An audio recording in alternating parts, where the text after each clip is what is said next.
How did the most powerful king you've never heard of quietly change the course of history? History remembers emperors who shouted their victories from marble halls, but some shaped the world in whispers. This is the story of Aretas III, a king whose quiet wisdom helped bridge cultures, stabilize trade, and protect millions, yet whose name has nearly vanished from memory. Because sometimes, the greatest way to grow is to help others grow and not take the credit. This is Legends and Lessons, where we uncover the untold stories that still shape us today. If you find meaning in the lessons of the past, hit subscribe and let's dive in. In the 1st century BCE, while Rome stormed westward and Egypt dazzled under Cleopatra's reign, another kingdom quietly shaped history in the desert shadows. Nestled between Arabia and the Mediterranean, between empires and ambitions, was the Nabataean Kingdom, a land carved from stone, rich in incense, spices, and strategy. Its capital, Petra, wasn't just beautiful, it was brilliant, a natural fortress positioned perfectly on ancient trade routes connecting east and west. And at the heart of this thriving crossroads was Aretas III,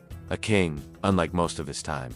Where others raised swords, Aretas raised alliances. Where others built statues, he built systems. He valued wisdom over glory, connection over conquest. Through diplomacy, tolerance, and vision, he turned Petra into a global hub welcoming Greeks, Persians, Romans, and Arabs alike. He wasn't trying to dominate the world, he was helping it move. And yet, history, so often obsessed with power, barely remembers him. While other rulers carved their legacies in blood and bronze, Aretas III built his with ink and intention. He expanded Nabataean influence, not with legions, but through language, diplomacy, and trade. He was the first Nabataean king to mint coins with Greek inscriptions, a nod to the dominant culture of the time, but also a signal. We understand the world, and we're part of it. Under Aretas, Petra became more than a waypoint. It became a power broker. Spices from India, myrrh from Arabia, silk from China, all passed through Nabataean hands. But it wasn't just goods that moved, it was ideas, customs, peace.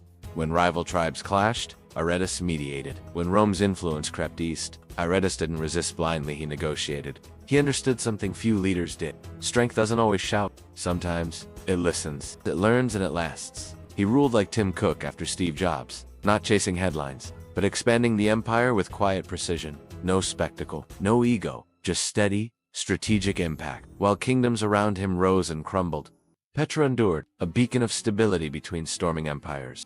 Aretas III reigned for over 30 years, a lifetime of stability in one of the world's most unstable regions. When he died, there were no grand monuments, no statues raised in his image, no Roman poets praising his name. He was buried, quietly, in the city he helped transform into a jewel of the ancient world. And yet, Petra thrived for generations after him because of the systems he built, the relationships he nurtured, the peace he preserved. He didn't just lead a kingdom, he left behind something far more powerful. A framework for flourishing without needing credit. His story reminds us that some of the world's most important work isn't loud, isn't public, isn't even remembered, but it matters. The parent who sacrifices for their child, the teacher who shapes a life with one conversation, the leader who steps aside so others can shine. These people are the Aretas of today, quietly holding up the world while no one's looking. Today, we live in a world that rewards volume. The loudest voice often gets the stage, the boldest brand gets the clicks. But what if real power looks more like patience? What if real leadership isn't about taking credit, but about making sure others can thrive?